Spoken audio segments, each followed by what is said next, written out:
Good morning, good afternoon. I'm Gary Johnson. Welcome to Speak the Truth. And I'm going to hand it over to your co-host today, Mr. Christopher C.J. Johnson. Go ahead, over to you, C.J.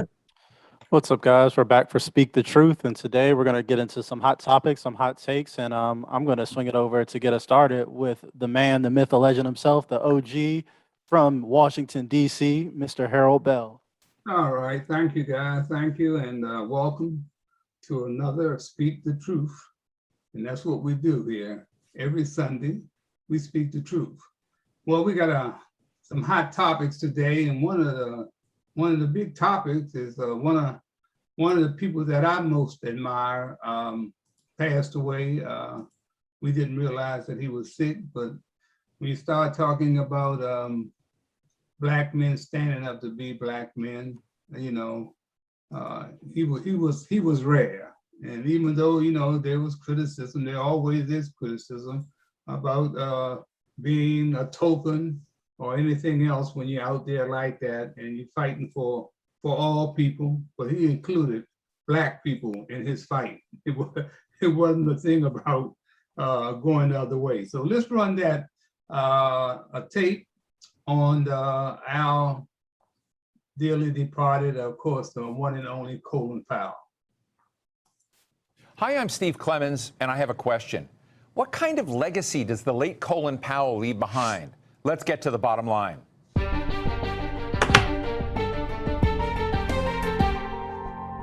The United States lost one of its most legendary military and diplomatic leaders last week. Regardless of how history judges Colin Powell, one thing is clear. He was an exceptional man who had a storied life and beat the odds to become one of America's most influential shapers of national security. He was one of the first Black men in American history to become a four-star general, and he was the first Black American to become Secretary of State, serving under President George W. Bush. In that position, one of his main jobs was to make the case for the Iraq War in 2003, especially since at that time he was one of America's most trusted leaders. He did his job loyally, but later regretted it, although he did stop short of admitting that his famous speech at the United Nations was packed with a lot of lies. After the war, he left the Bush administration and he became known as a voice of moderation in the Republican Party until the very end. And he endorsed Democrats Barack Obama in 2008 and Joe Biden last year. So what was he? Was he a pawn in a much bigger game? Was he a national hero or a loyal soldier or a brilliant statesman? Today, we're talking with Pulitzer Prize-winning journalist Karen DeYoung, who's a veteran reporter and editor for The Washington Post. And she's the author of the biography, Soldier, The Life of Colin Powell, tracking him from his childhood in the Bronx till his life after the White House. Karen, it's great to be with you today. Let me just open up with a question and ask why you chose Colin Powell. What drove you? What was the spark at that moment and said, wow, this is the person I want to profile when you wrote this biography many years ago? I think one of the most interesting things to me was that he rose up in the world at a particular point in American history with the confluence of a lot of things. The civil rights movement, the desegregation of the military, immigrant parents, the ability of people who came from a background such as his, who went to a sort of populist college, not Ivy League by any stretch. And he used all of that. And he had the intelligence and the manner to use it. And so he was a guy who was in the right place at the right time at many junctures in his history, but also had the personality and the intellect and the ambition to utilize that. Okay. Mr. Bell, did you ever have a chance to meet General Powell? Yes, I did. I met General Powell. Happened to be going to a reception for Colin Powell. And at the time, you know, I was between Republican and Democrat because I always decided that I was going to go where some folks were helping us. And I had the opportunity, of course, to get a presidential appointment in 1969 under, of course, Richard Nixon, the controversial Richard Nixon. I got that appointment because as a youngster, I used to caddy for him at Burning Tree Golf Course on the weekends to help my mom make ends meet. So I became his caddy, and when he became president, I wrote a letter to him, and he invited my wife and I to the White House for lunch, and I got a presidential appointment. And to think about that, I'm thinking about, we're talking about Colin Powell being a statesman or a token. It's always like that with when you're Black. I didn't know anything about Republican or Democrat when I got appointed by Richard Nixon. I didn't know about no Republican or Democrat, but I know one thing: this man gave me a job, and I had an opportunity to open up a lot of doors for a lot of folks. So yes, I was a Republican, and I don't think Colin Powell. I think he carried himself well, man, for a brother to be caught into those positions of power, because that's what he had, position of power. And I met him at this reception, as I was getting ready to say. My friend and photographer, Don Baker, who has been with me for, I know, 40 plus years taking pictures, was standing there talking to Colin Powell when I came up. And they were talking shop. Don was a former Vietnam veteran. He had been stationed in a couple of places where Colin Powell had been stationed, and they had a conversation going. So when I came up, Don had asked Colonel Powell at the time to pose for a picture with him, and gave me the camera. And I heard Colin say, I usually don't like to take these pictures like this. I like to take candid shots. So, but he went on and he done that for Don, and I took the picture, and that's the picture that you're seeing on screen. But I knew better. We shook hands and Don introduced him to me. I knew better than to ask him for a picture, because I was not a military person. In fact, I was 4F. I tried to, when I went to, they drafted me, I was in college, and I went, they said, you got a history of having asthma, so we're not going to take you. You can go on back to school.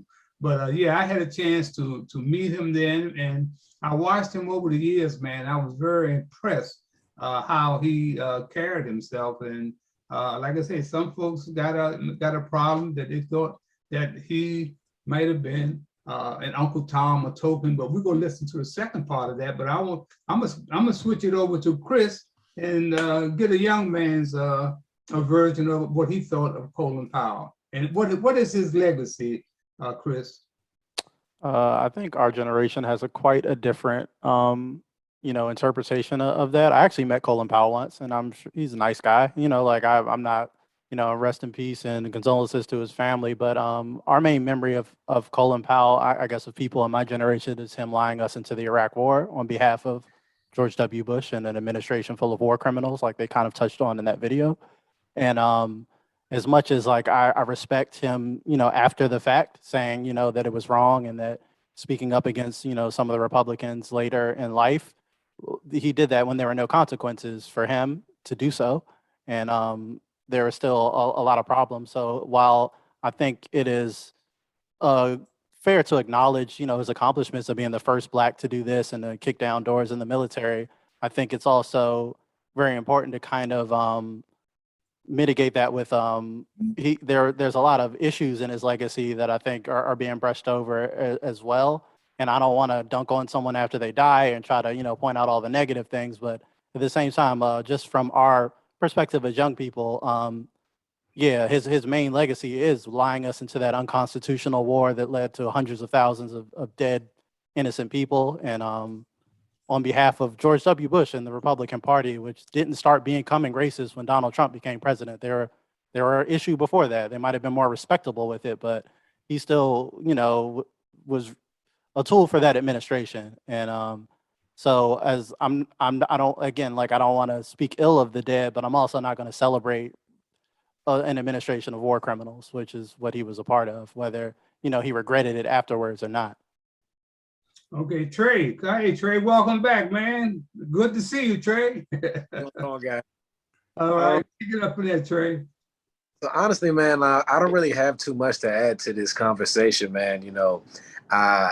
My, I guess, opinion of Colin Powell kind of begins and ends with what they teach us in the textbooks, man. It's like, he's a famous Black person who succeeded and reached heights that people of color wasn't supposed to reach. And, he's a great example for, just off the strength of what he was able to do, just as, an example of, Black people can do anything and can succeed in different places where we think we don't belong. We do belong. So, as far as, that's as far as my opinion goes with Colin Powell. I won't get too much into his decision making as, part of an administration, because, as far as I'm concerned, if it wasn't him, it would have been someone else. So it's just kind of, some things just kind of go along with the job. And a lot of these jobs, we especially with these government jobs, and not government, but, political positions where you get to make decisions that affect people's lives and stuff, it's either going to be the guy that looks like this or the guy that looks like that. But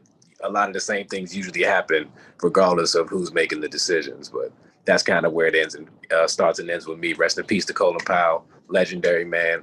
Hope they continue to teach about him in the books, and maybe we'll start to learn more lessons of some of the other things that we didn't know that CJ was bringing up. A lot of people don't know about these war crimes and the things that went along with the administration that he was a part of. We just know him as how he was presented to us in the textbooks. Hey, this is Colin Powell, famous Black person.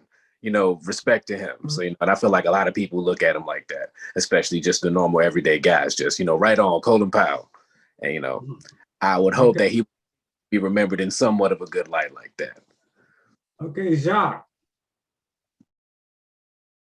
Jacques, you there? You up, Jacques?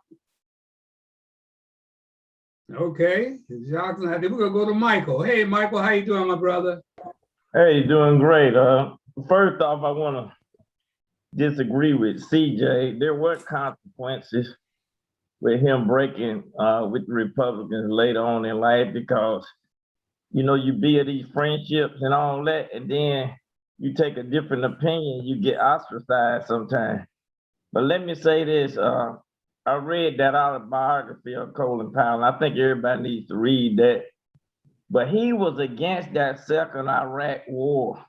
He warned President Bush, don't do it, because you're gonna have to own the place if you try to take it over.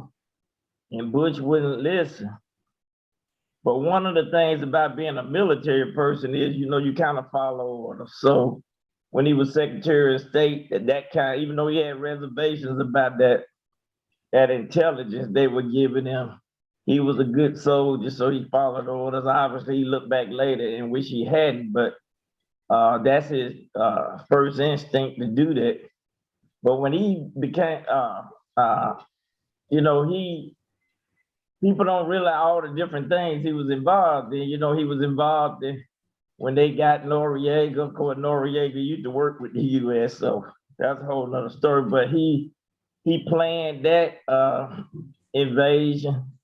He went over there with President Carter and somebody else. I can't think of who the third person went. Haiti, when those folks had taken over Haiti.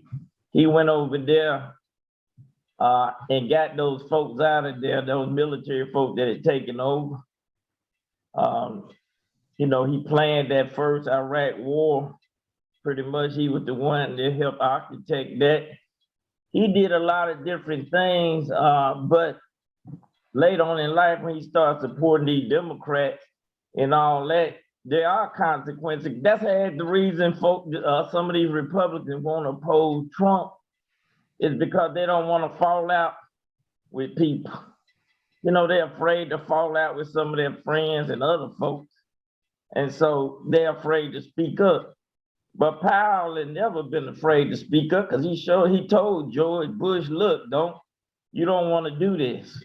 And he told the first Bush, hey, it's time to stop this. We don't want to go take over Iraq. And we don't want to just keep slaughtering these soldiers, because we don't want the war. So he was the one that convinced the first Bush to stop in 100 days. So anyway. Okay.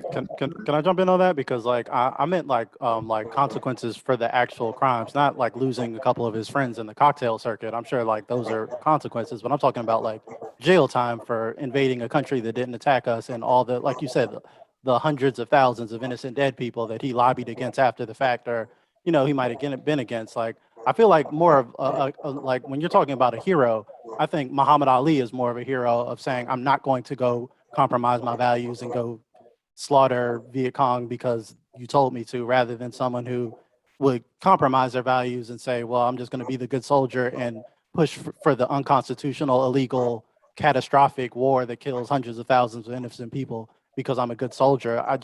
I don't feel like that's heroic, but I mean, I understand the soldier and following orders, but I haven't heard a good argument for why Colin Powell's a war hero. And being a part of these invasions and interventions in other countries is not a popular selling point. Those aren't good things where the U.S. goes and intervenes in other people's countries and makes a mess of the Middle East or makes a mess of the South America. Those are not positive things of someone who is involved in making the military more aggressive and more imperialist. So, like, I understand being the first black this and the first black that, but like, I really care more about what he was doing rather than just that he was black and that he made it to these positions of power. Well, why did he get to those positions of power? Why was he elevated? Why was he the most trusted voice in America that was used to lie us into a war? I mean, like, it's because he was trusted, it's because he had those accolades. So I just don't see those as positives. Let's move on. Back real quick. Before you guys get back, that you're going back and forth, let's get Jacques in here, and then Jay, then we can come back to that. Jacques, are you there?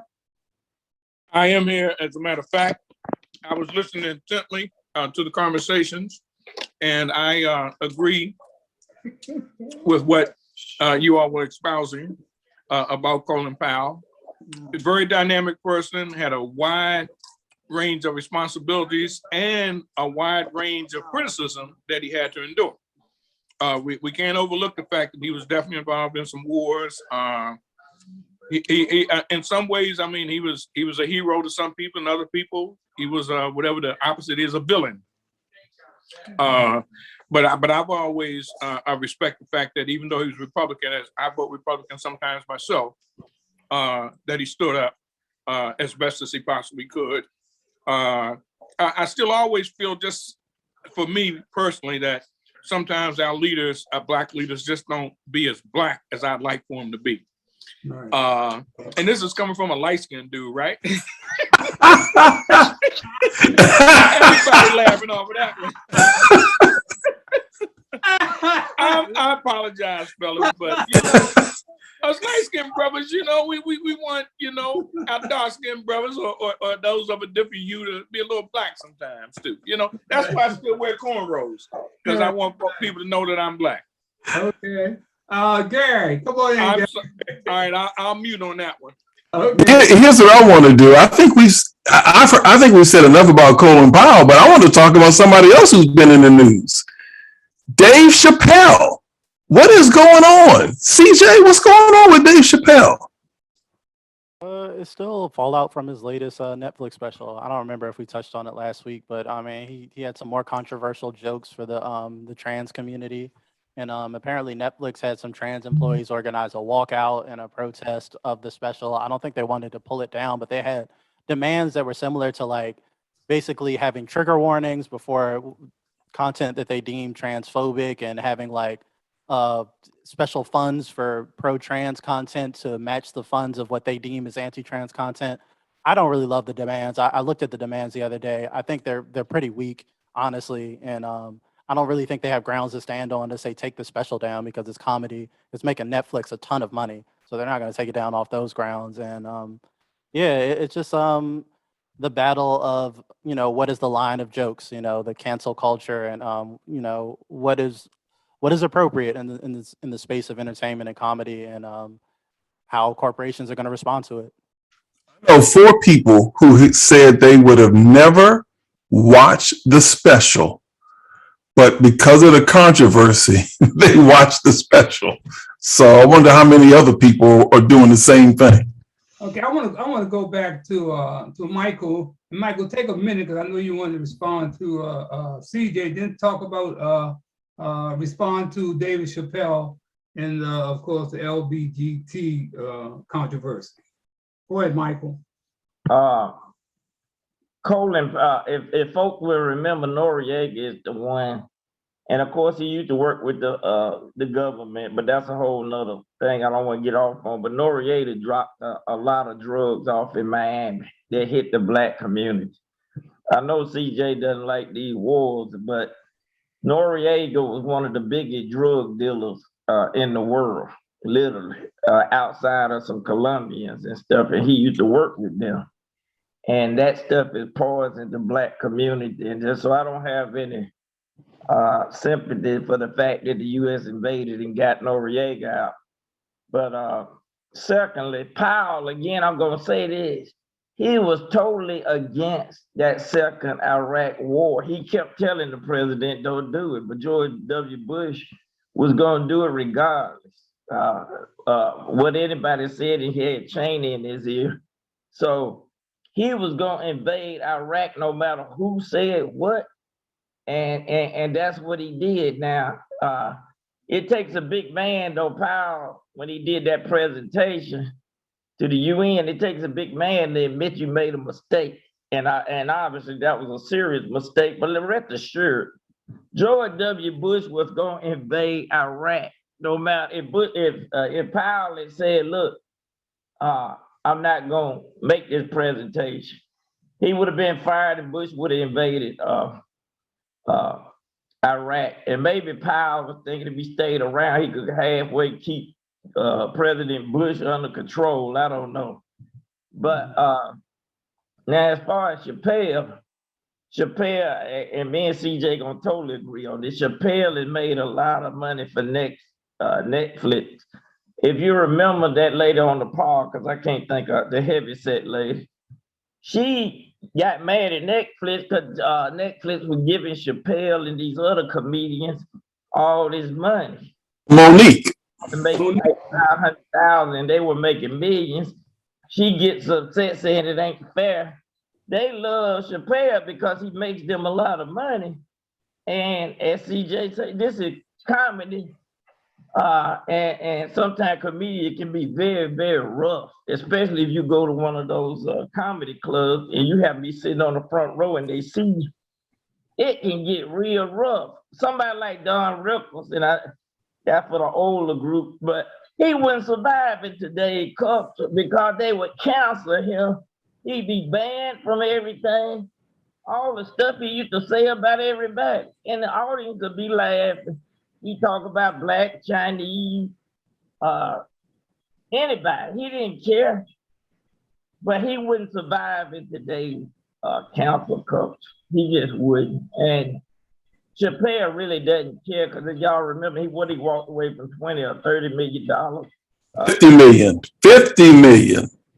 Yeah, so he doesn't care if the folks get in an uproar. That just means they're gonna watch it more. Like y'all said earlier, but anyway. Okay. Trey, what do you say, Trey? What do you say, Trey? I mean, as far as Dave Chappelle goes, man, like just the irony in this entire thing is hilarious to me. Just when you think about like what he's talking about in the special and then what they're doing to him, like it's literally exactly what he's talking about. He's basically saying, y'all are bullying me. And not only are y'all bullying me, y'all bullying everybody. Y'all bullying people so much, y'all bullying your own people. And y'all don't even realize that y'all bullied this girl for liking me, for killing herself. This is a person in the community. You got mad because she rocking with me. And you know what I'm saying? If you're going to shame her to death, that's basically what you're doing to every community. You're shaming, shame. And, you know, it's funny it's just hilarious how how the special came out and then the John Gruden thing hits.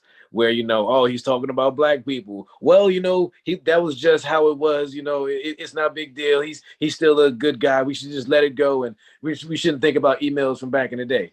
But as soon as a couple of those F-bombs dropped, and I'm not talking the ones that rhyme with duck, those other F-bombs dropped and other words that I'm not going to repeat. But you know what I'm saying? Like as soon as that gets out, talking about the, the LGBTQ community, now got to go. That's it. It's a wrap. And, you know, and that was a prime example. It's funny how timing works just like that. But it's a great example of what Chappelle was talking about. And, you know, now they want to talk to him and say, yeah, they want to talk to him as a community. I'm like, y'all don't want to talk to him as a community. Y'all want to shame him out of jokes. Like, y'all have made it very clear. Y'all don't want him to say nothing about y'all. And he has made it very clear that I'm going to say what I want. And, you know, like when at one point a brick wall and, you know, a rock in a hard place, what are you going to do? You know what I'm saying? So I don't know what they really expect out of this whole boycott. I don't know what their, you know, I didn't even look at what their demands are. Like, I did notice, like, some of the stuff CJ said, they were talking about putting stuff in the beginning saying, oh, this is transphobic, yada, yada, yada. But like you guys said, man, like, it's comedy, bro. Like, you know that there's already a rated MA or rated R stamped on all of this type stuff. It's already saying that you need to be of a certain mindset. You need to be of a certain age to be watching this type of stuff. So I don't know why y'all getting mad. If y'all that mad, just don't look at it. Okay. Jacques, what you guys say, Jacques? You want to make a comment? Jacques, you still eating? Yes, sir. Jock is here. I'm sorry. I was trying to entertain guests, eat shrimp fried rice all at the same time. You know, again, I was born black. I do have a French name, so I will be polite. In terms of Dave Chappelle, that's the subject that we were just speaking of, correct? Right. In some ways, what he said needed to be said, because this thing of just counseling people out because they speak their opinion, I don't think it's fair. I think that any kind of artist, you know, they have to have the freedom of expression. And if you choose not to want to patronize them, just don't listen to them. Those folks in the what they call the alphabet community, the LBGT, I can't remember all those letters, excuse me. I just think that they ought to cool down and let comedians be comedians. And I think that some things definitely need to be said. I'm one that's definitely, you know, against the homosexual lifestyle. And I guess if I was an artist, and I'd be saying that they'd probably cancel me out. But I do respect that that's what they want to be, then that's fine. But I think he did a very courageous thing, in my opinion. And I just think that he should not be ashamed for what he did. Yeah. Well, let me say this, man. I think he hit it on the head. That as soon as you say something about the Jewish community, as soon as you say something about the LGBTQ community, they're up in arms. But as long as black folks are getting shot and killed in the streets, we're losing our children, bloodshed is flowing over the streets, they ain't got nothing to say. They never said nothing until Black Lives Matter said all Black Lives Matter. Then they come out, all lives matter. You know, they wait till it looks like we're getting ready to get a foothold. And I'm not no big Dave Chappelle fan, believe me.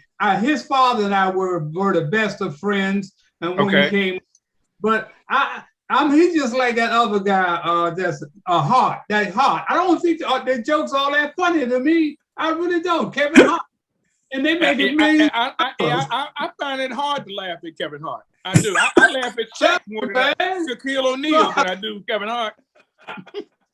I agree, man. What Dave Chappelle did was right on the money. That he needed to call them out, but they never there. We've been fighting this battle for 400 years. Now all of a sudden they want us to join them, man. Please, Gary, take it from there, man. I just wonder if Dick Gregory was alive. What would Dick Gregory say about the LGBTQ community? I work with clients, and now there's a big controversy. You know how people have their email signatures, and now they have the pronouns in the email signature. And so a lady sent me something the other day, and it said hers, her, him. I can't even remember it, but it's all in the pronouns now. And for me, the easiest thing is just to call people by their name. I can't go wrong if I do it that way, but the whole point of that is to let people know that, you know, there's a wide range of folks, and let people identify, you know, the way they want to. I see Mr. Lucas, Mr. Lawrence Lucas is connecting to us. Mr. B. Okay.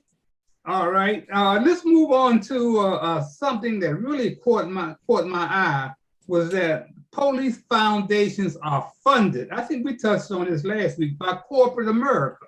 Police foundations all over the country are funded by corporate America. When I start talking about corporate America, I'm talking about Coca-Cola, I'm talking about AT&T, Microsoft, Wells Fargo, Halliburton, Google, and Facebook. These folks are funding these police foundations, these unions I'm talking about. So anytime a cop get in trouble for killing one of us, they got the best defense and they can pay for it. And this has gone by, this is going over and over again. Now all of a sudden, these corporations are leaving these police departments. They done put all the money in they can. Now they done got caught, so now they want out. The New York Police Department union got $10 billion in the kitty. $10 billion. So, man, these guys are hired assassins. You know what I'm saying? They're being paid to kill us, man. And these Democrats and these Republicans, man, they are part of the problem, man. We cannot get around that when we see that these police unions around the country are being funded by corporate America, the 1%. And I'm gonna bring Lawrence Lucas in on to pick up on that. How you doing, Lawrence? Can you hear me? You're on mute again. Mute here. Here we go. I didn't want to make no noise. That's all right, make some. Okay, what you got, Harold? We just talking about the police unions, man, how they're being funded by corporate America, the 1%. And we're talking about Coca-Cola, Google, Facebook. These people are putting money into the unions, man. So that means when these cops kill one of us, they get the best defense, they get qualified immunity. And corporate America is a part of that, man. So we cannot keep ignoring that. So what do you think about that? That's why I'm bringing you in. Well, part of corporate America is the police. Part of corporate America is the Congress. Part of corporate America, many of the people that we depend on, that's supposed to be looking out for our welfare. So on the subject of police, I don't know too much in detail about the police. The fact is that they get support and financing from our federal government.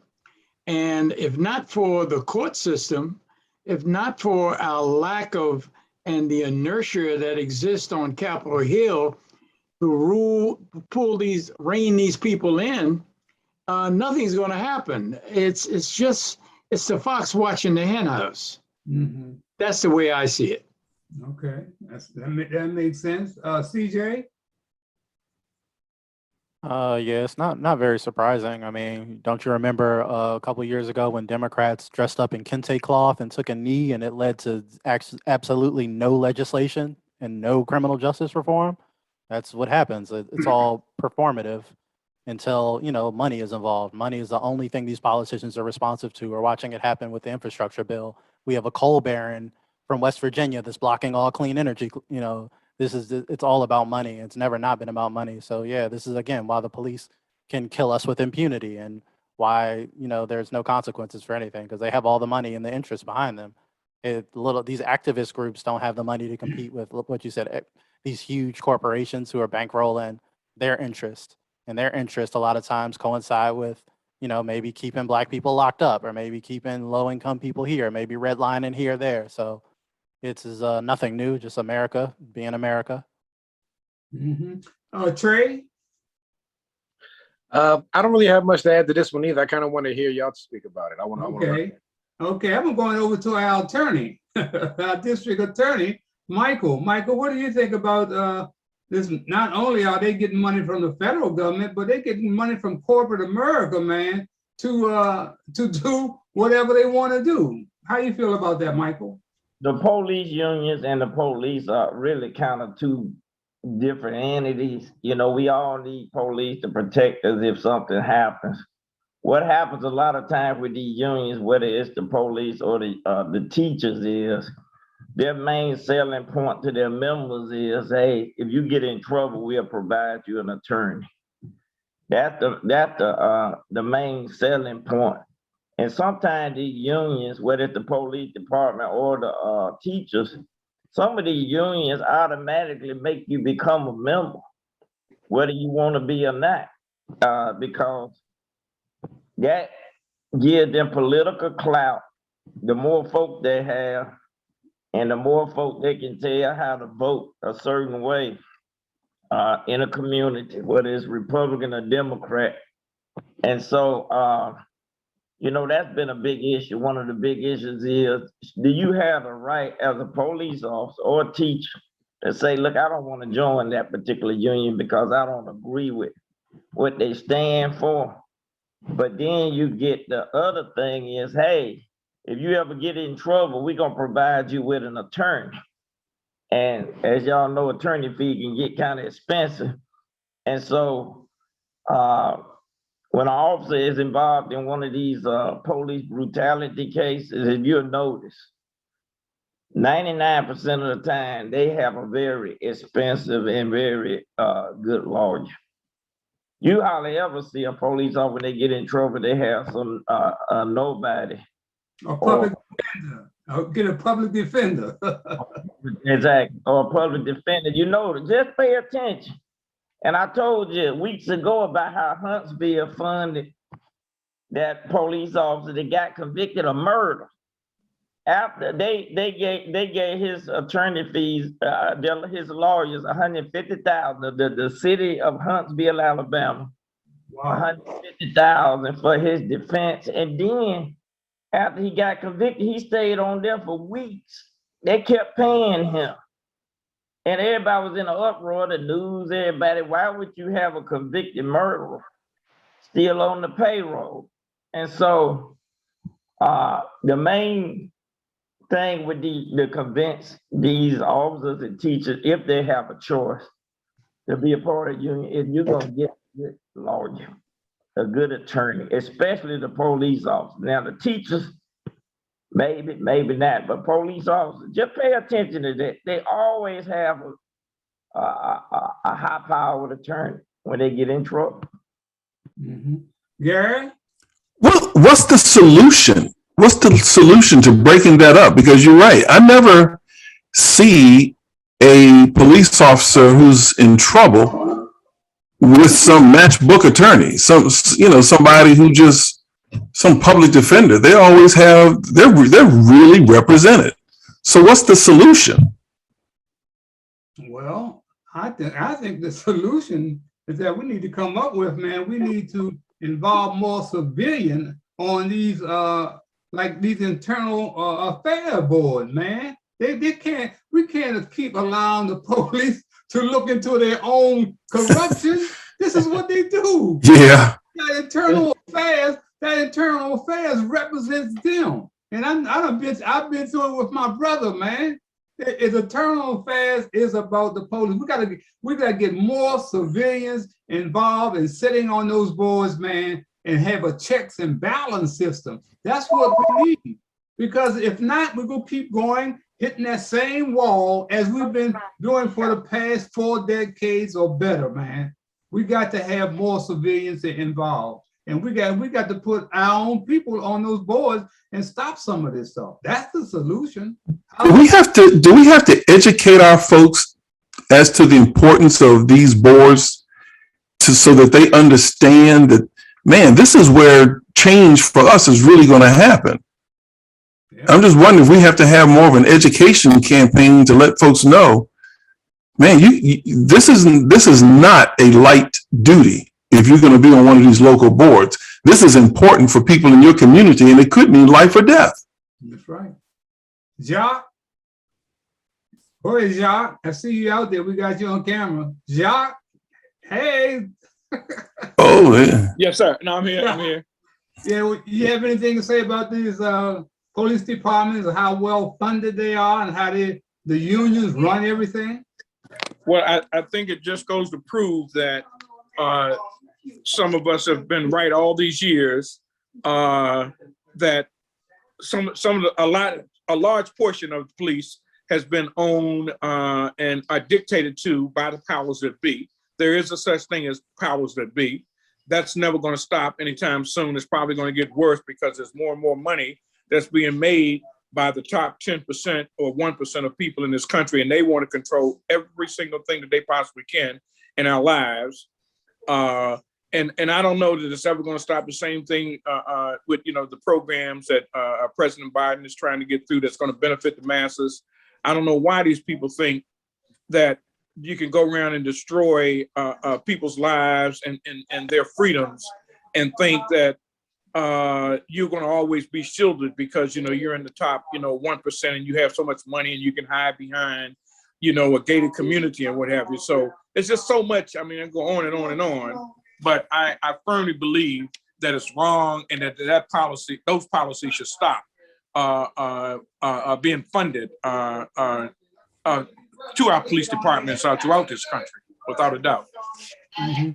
I see that one of the things that CJ wanted to talk about was Biden folds on promises and his infrastructure has failed. Well, what's going on there, CJ?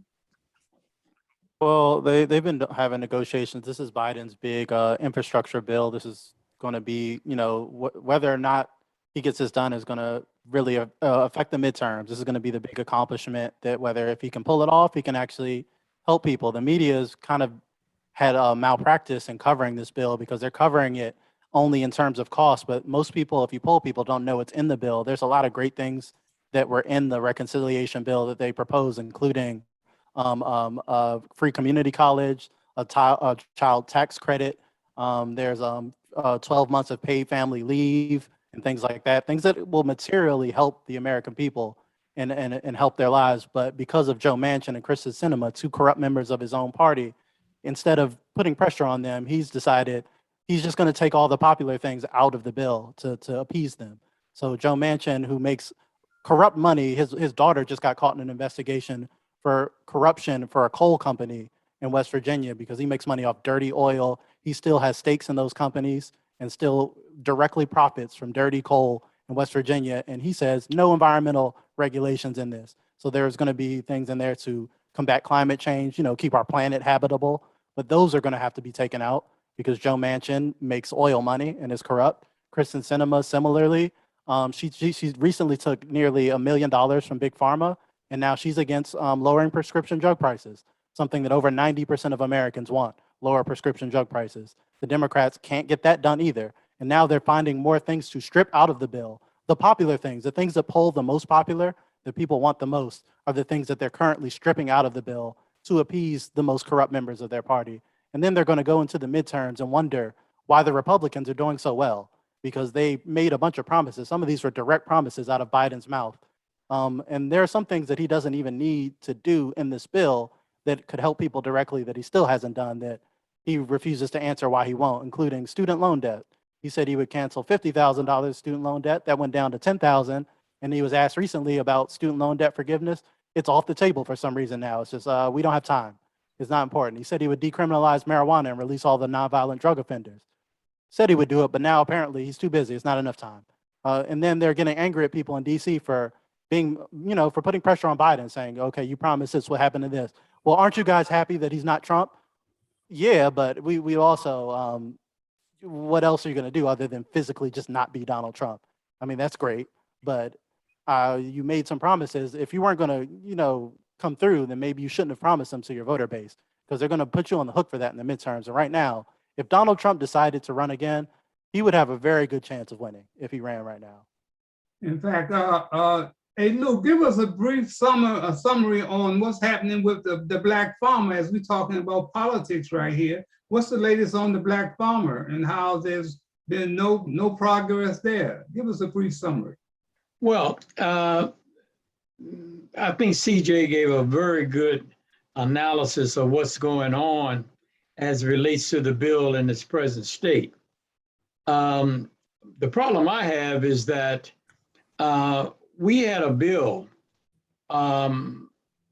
The act itself, we were the ones who brought this bill to the floor under with the work that was done by Elizabeth Warren, and it was passed on to Warnock and Booker. What was in the bill was that debt relief for Black farmers.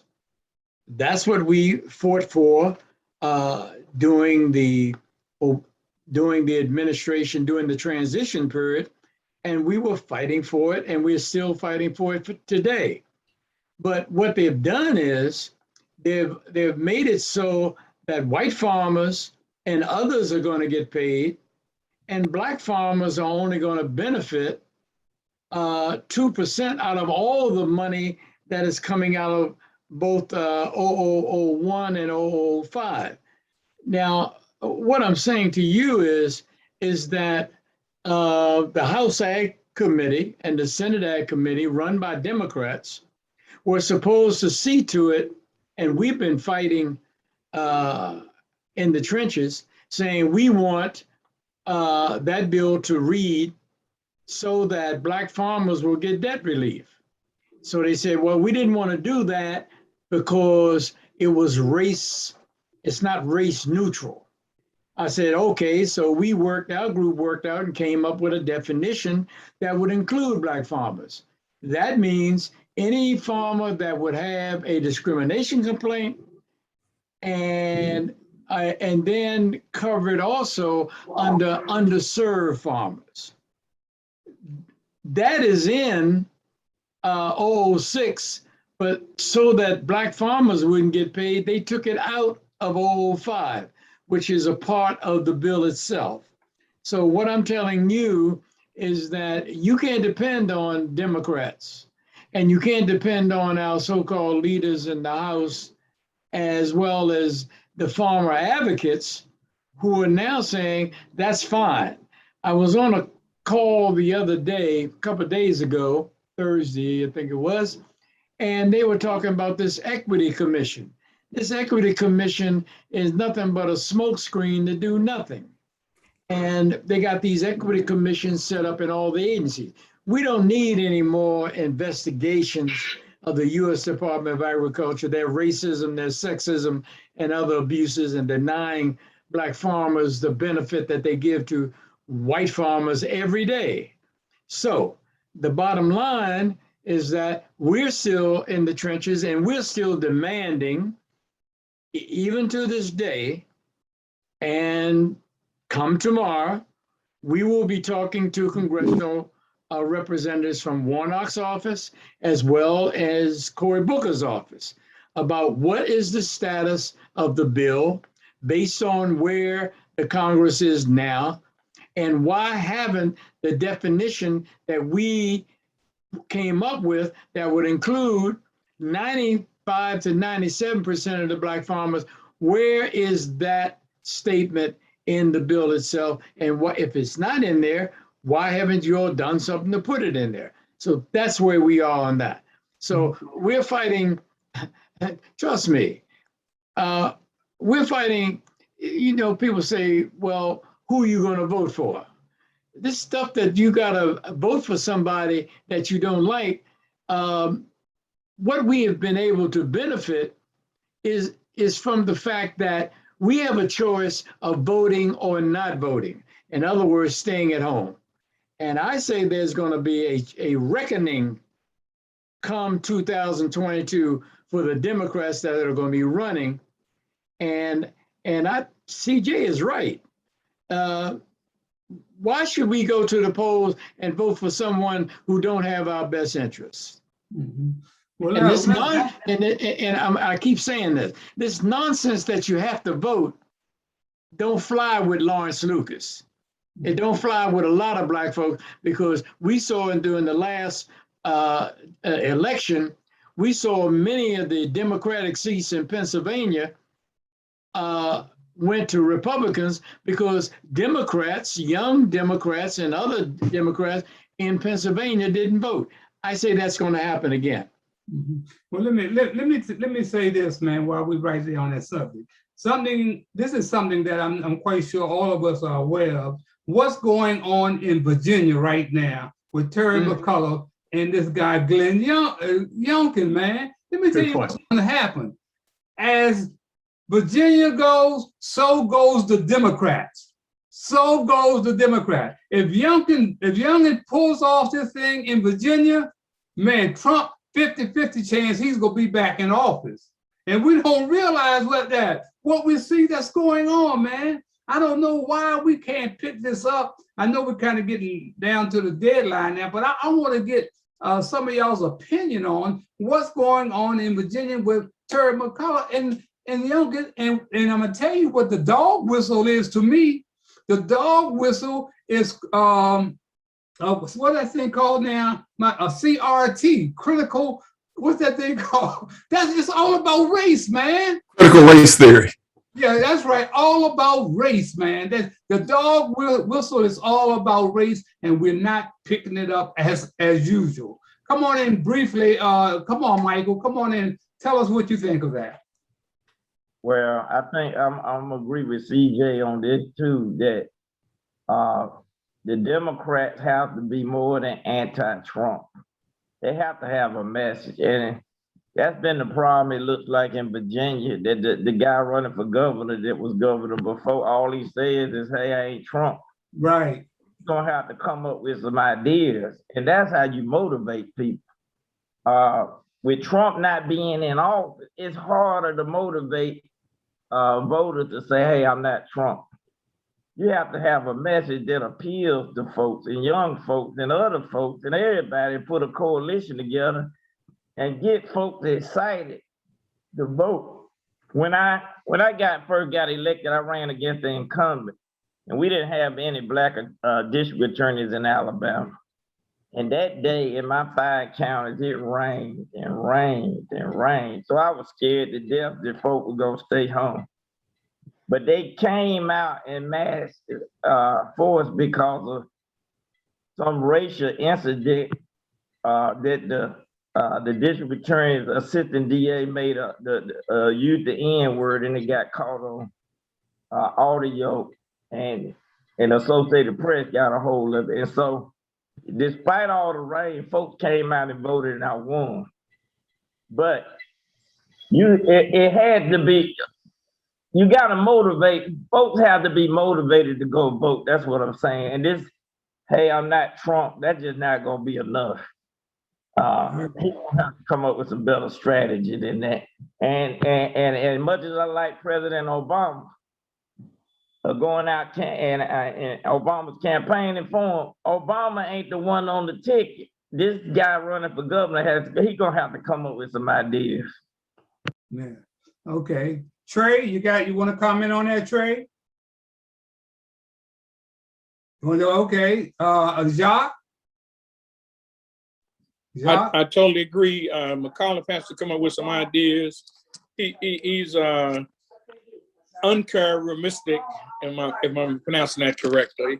He has no charisma, in my opinion, other than riding on the coattails of Obama. I think that he's trying to use ploy to deceive Black people to come out to vote for him.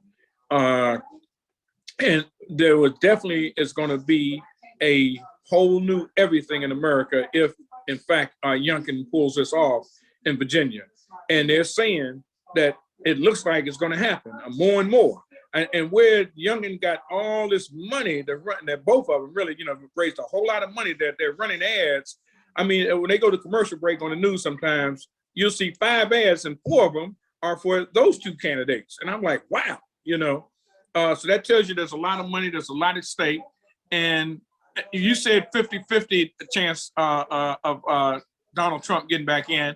I think it's more like 75% if Youngkin pulls this off in Virginia, Harold. I hate to disagree with you, but it's all right. It's all right. I just got an opinion like everybody else. I'm not right. Yes. I just put it out of the air. yeah. Well, look, I just pulled a 75% out of my pocket. Okay. But what we got to realize here is when Terry McCullough came out and went against parents having anything to do with the curriculum in the schools. That's what this boy is relying on, because it's all about race, man. They don't want to teach Black history and curriculums around the country because they don't want their kids to know the history of the Black man and woman, man. You understand? So they see that as a threat. So when this guy, Terry McCullough, I think Terry McCullough is definitely the best man for the job. But when he came out and said that thing about, parents ain't got nothing to do with what goes on in the classroom, he stuck his foot in his mouth, and that's what they are relying on right now. Let's move on. I just want to run through a couple of things. We're going to go a couple of sidebars. The Houston Astros, guess what? They in the World Series. And guess who's guiding them in the World Series? Dusty Baker. Remember Dusty Baker, the Washington Nationals kicked him out of here after he took them to 2 straight playoffs? Well, that's what goes around, comes around. Dusty Baker is going to the World Series, and whoever wins the Dodgers and the Atlanta game going to face Dusty Baker. And if it's Atlanta, I'm kind of stuck. I got to go with Atlanta because my boy John Hollins is down there. He's hooked up with the Atlanta organization, but it's a win-win situation for me. I'm just so glad to see that Dusty Baker was able to come back, man, and prove himself. And they let Martinez, they were able to get Martinez for half the price that they got Dusty Baker. And that's what's been happening. They bring the Hispanics in here to work for less than what we work for and say we don't want to work. So this goes on and on. And Dusty Baker's back. The Wizards win in overtime thriller. They won their second straight. Wizards won 2 straight games in the opening of the NBA season, and they did it without Bradley Beal. So that's interesting there. And it's, we look around and we look at the NFL and this email charade. I'm talking about protecting the plantation continues. They got over I don't know how many emails out there. They don't want to expose them, because what is it going to show? What is it going to show, Lawrence? What are those emails going to show? That birds of the feather flock together. That's exactly what it's going to show. So we got to realize, man, the things going on around us. And I want just to bring that up because Gary, you mentioned we were talking about the John Gruden situation, and you were saying how the commentators were walking soft. I'm talking about Black commentators. Oh, yeah. Walking on eggshells. Tell us about that, Gary. Well, I remember before, when it just broke out, they asked Tony Dungy. And Tony kind of soft-shoed it, and said, well, I work with John, and I think it was unfortunate or something or other, but it wasn't really, like, we know people like that talk. Like I said last week, I think every office in America has a John Gruden, or a couple of them. And then they also did the same thing with Mike Tarico. Now I heard this rumor, I don't know, maybe CJ and Trey may know better than me. Is it true that Mike Tarico said he's not Black or he's Italian? Is that, I heard somebody on the radio talking about that Tarico says, well, I'm Italian, so I don't know how much I can talk about this. Wow. I'm hoping that that's a rumor. Can anyone add something to that? I don't know. That's worse than I'm not Black, I'm OJ.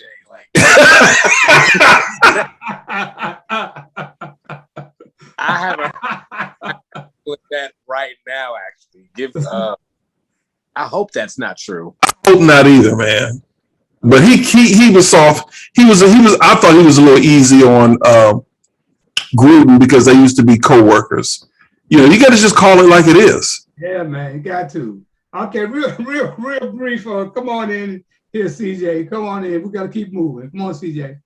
Yeah, I mean, the Gruden thing shouldn't surprise anyone. Like you said, we just had a whole thing about Colin Kaepernick being blackballed for several years by every single NFL team for deciding to protest racial injustice. Something like that takes coordination. That's not like all the teams independently making this decision. Of course, those owners are talking to each other. That Jerry Jones emails probably look like the script of Django Unchained. We know that these owners are probably throwing out M-bombs and boys and these, all the, the plantation mindset that it happens in the NFL, especially they still have it towards Black quarterbacks and things like that. So the NFL is still in the 1960s, even though they're They go claim to back try to be a further than that, progressive league. TJ. They go back further than that. Yeah. Come on, Yeah. Michael. What you guys say, Michael?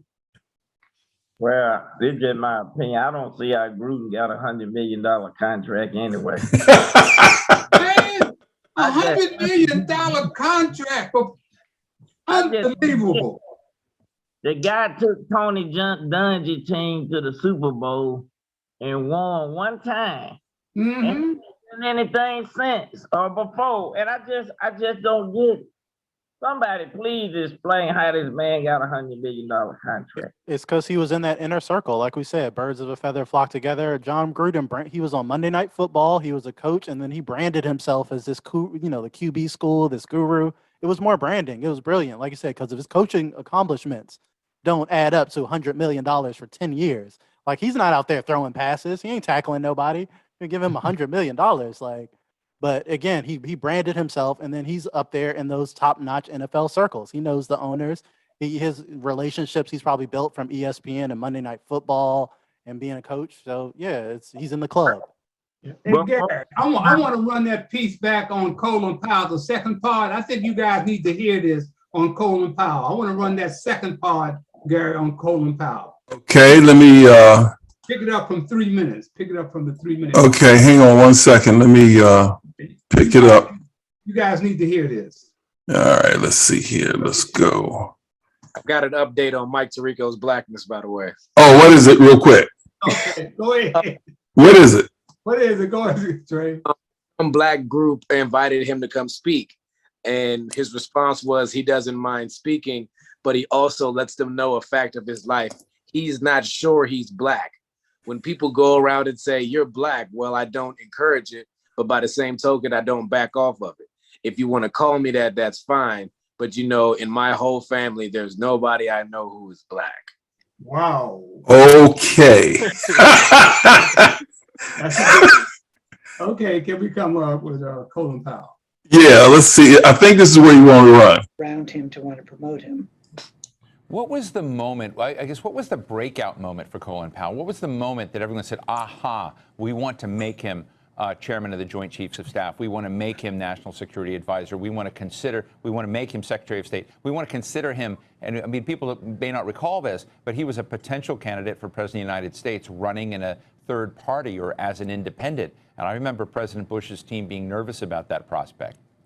Yeah, I think that he, it was sort of a gradual thing where he basically succeeded in a series of the usual sort of stops along the line for military promotion, and was probably promoted faster than others. He had a very good record in Vietnam. He was wounded.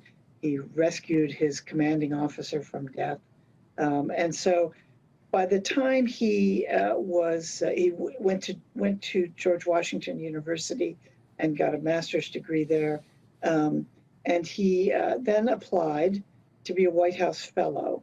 And that took him into the essentially his first step out of the military hierarchy and into the bigger political world. He was assigned as a White House fellow to the Office of Management and Budget. Wouldn't seem a natural fit for him, but that's nevertheless where he ended up. And his boss was Caspar Weinberger, who was the head of that agency at the time. And the other person high up there was Frank Carlucci.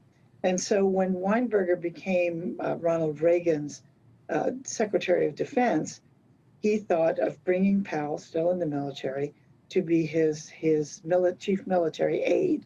Every Secretary of Defense has a mid-level officer who is his, essentially for day-to-day life, his liaison for the military, his eyes and ears in the military. And so he became very close to Weinberger. He was very astute politically.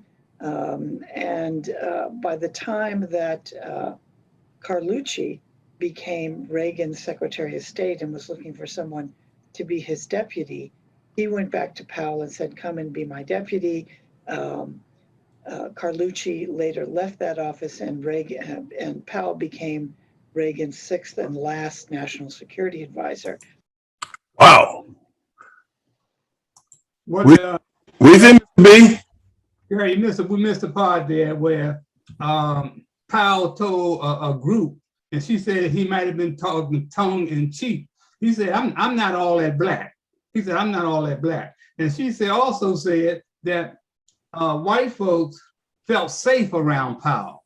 That's why, they promoted him, that he was here and that he was there. And that's something to think about. I don't know if was he doing that sarcastically, saying I'm not all that black?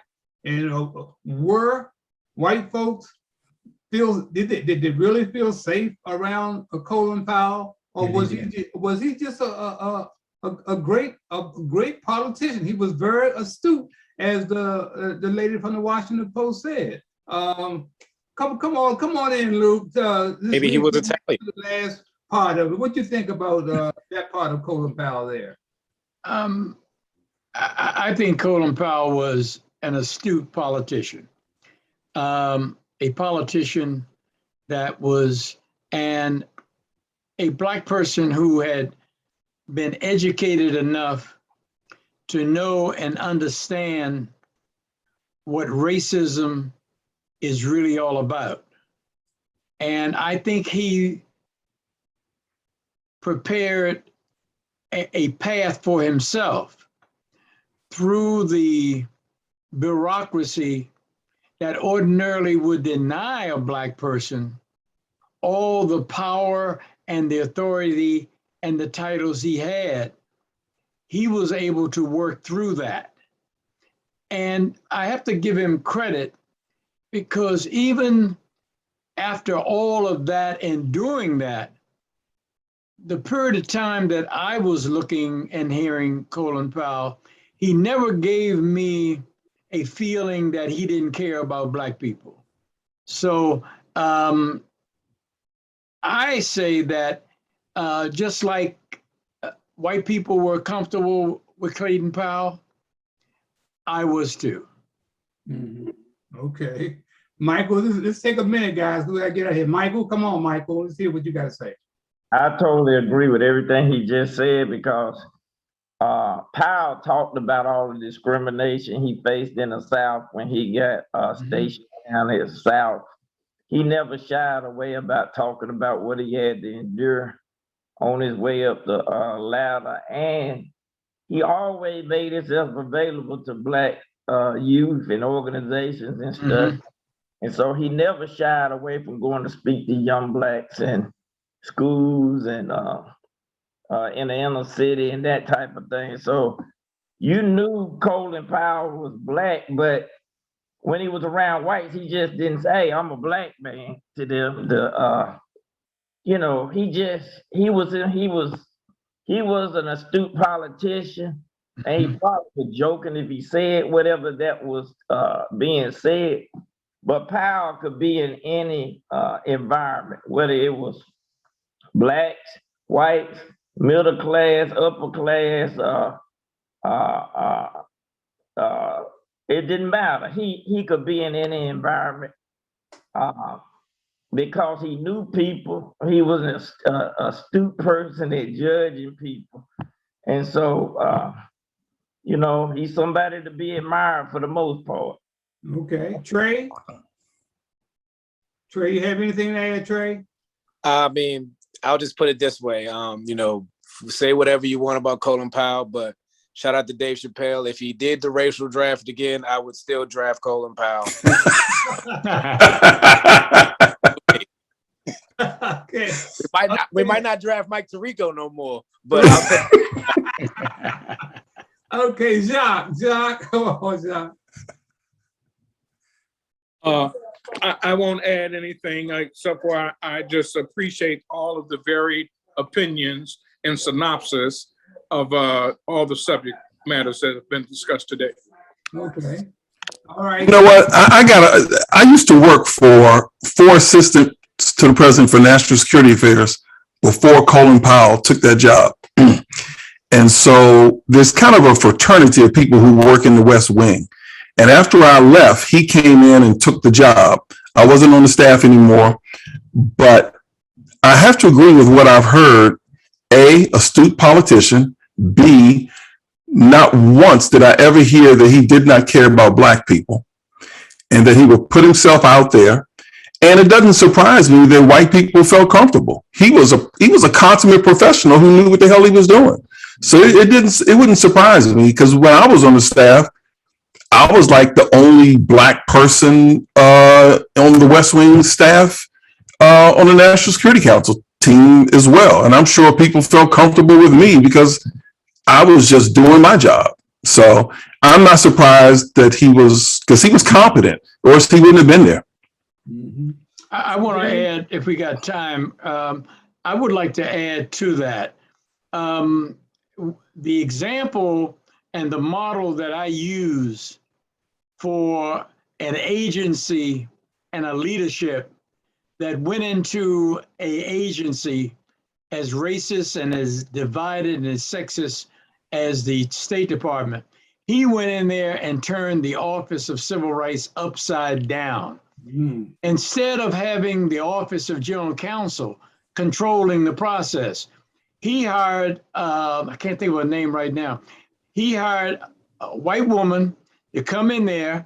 Instead of having the lawyers at the department to continue controlling the process, he gave the power to the new civil rights director, and she had the power to hire attorneys independent of the power structure, and they settled almost every case that they had. And if I'm not mistaken, when he left State Department, it's a smaller agency than the U.S. Department of Agriculture, he had not one discrimination complaint because he resolved all of them. Wow. Wow. Now that's the information that I had.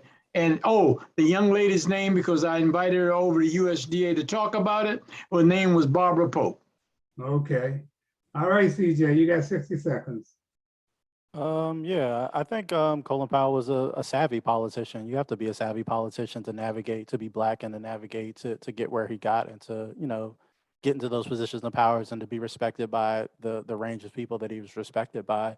But the problem with that is that's why people hate politicians. The fact that they can go into a room full of white people, say they're not very Black, try to do what they can to make them feel comfortable. And then, you don't really know what he believes. He said he was against the war, but instead of resigning in opposition, he went and sold the war to us. So as much as he might have not believed in it, it's hard to tell that from his actions. And those are political calculations you're making, but people despise politicians because they're fake. Some people would call that fake, not knowing what you really believe and putting on a different face in front of different donors and different crowds and in order to advance your political career rather than standing on your principles. So there's a balance to be had there. I don't think he was necessarily a nefarious dude or something like that. By all accounts, like I said, I even met him myself once. Very nice guy, but in terms of just the overall legacy, I just think we have to look at the broader picture. Well, let me say this as we get out here. Politicians, I want you to compare them to sportscasters and sports writers. You can't believe a damn thing that they say. You can't believe nothing that they say. Gary, I want you to run that piece on Earl Lord that I put up there. And this takes you to when Earl Lord came to me and asked me to help him get into the NBA Hall of Fame because they had blackballed him. So I brought together Sam Jones, James Brown, Andrew Dyer, Butch McAdams, Christy Winter Scott, and my wife Hattie met down Union Station to pull this thing off to help Earl Lord get in the Hall of Fame. Here's what some of his guys had to say after they had a statue. And legendary CBS NFL star host, ladies and gentlemen, JB James Brown.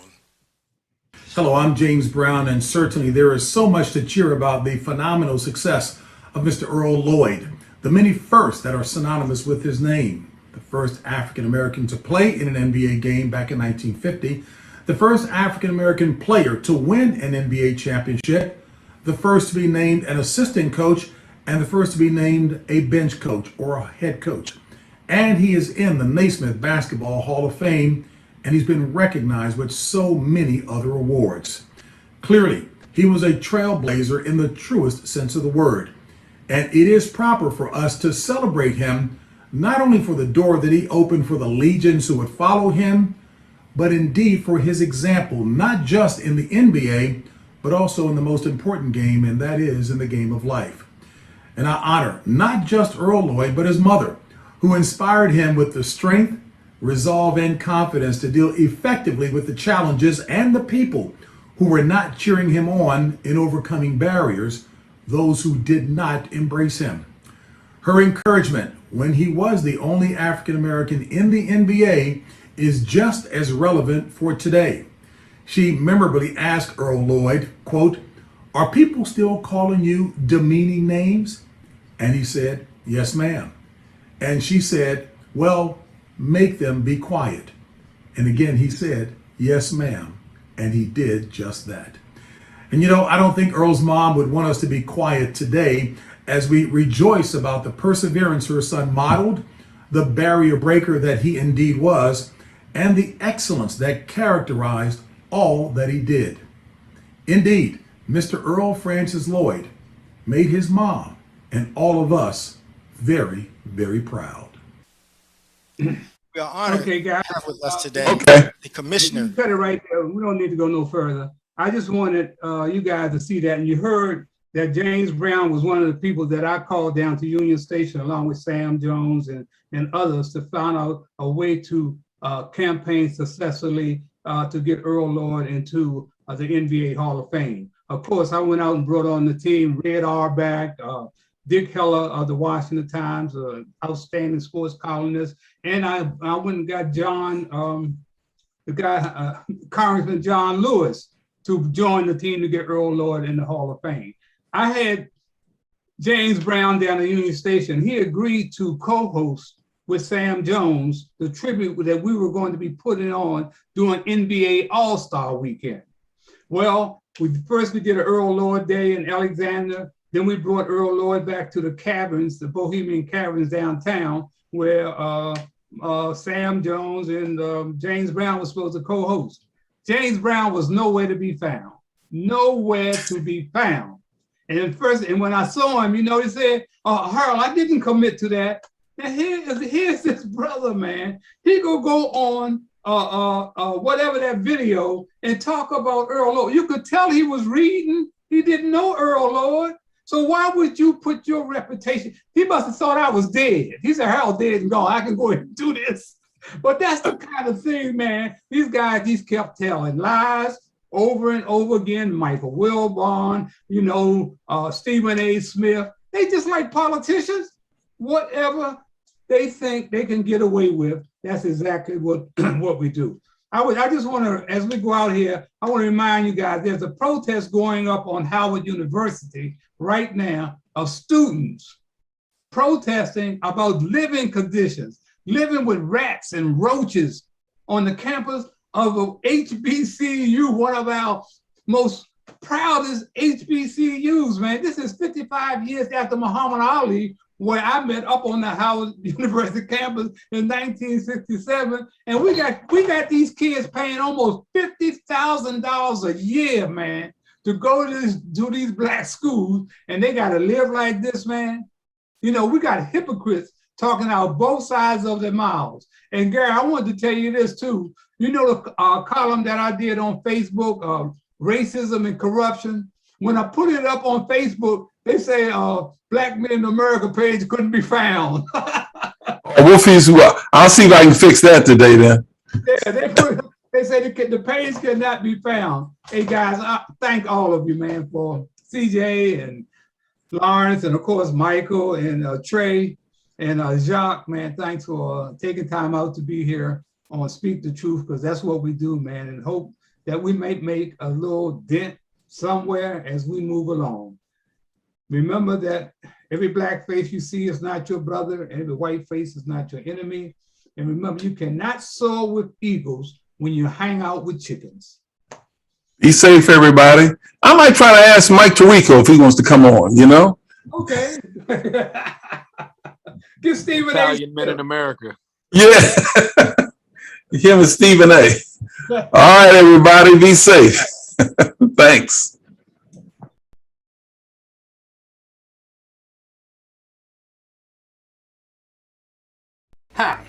I'm Harold Bell. My wife Hattie and I found the nonprofit organization in 1968, shortly after the riots that almost destroyed my hometown, Washington, D.C. The program caters to the needs of at-risk children as it relates to social services such as education, law enforcement, drug abuse, gang-related violence, and other antisocial behaviors.